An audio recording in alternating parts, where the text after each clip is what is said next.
Hey there! Have you heard about Discord's new feature called Browse Channels? It's a great way to discover new servers and find interesting channels to join. To use this feature, just open Discord on your computer or mobile device and click on Browse Channels in the left-hand side menu. You'll see a list of popular channels in different categories, such as gaming, communities, live streams, music, podcasts, and more.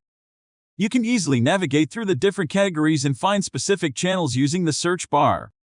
When you find a channel you like, click on its name to see more information about it. If you're interested in joining the channel, just click on the Join Channel button. Once you join a channel, you can participate in conversations and interact with other members. And if you ever want to leave a channel, just click on the Leave Channel button. That's it. Discord's Browse Channels feature is a great way to connect with like-minded people and discover new communities. Give it a try and see what you find.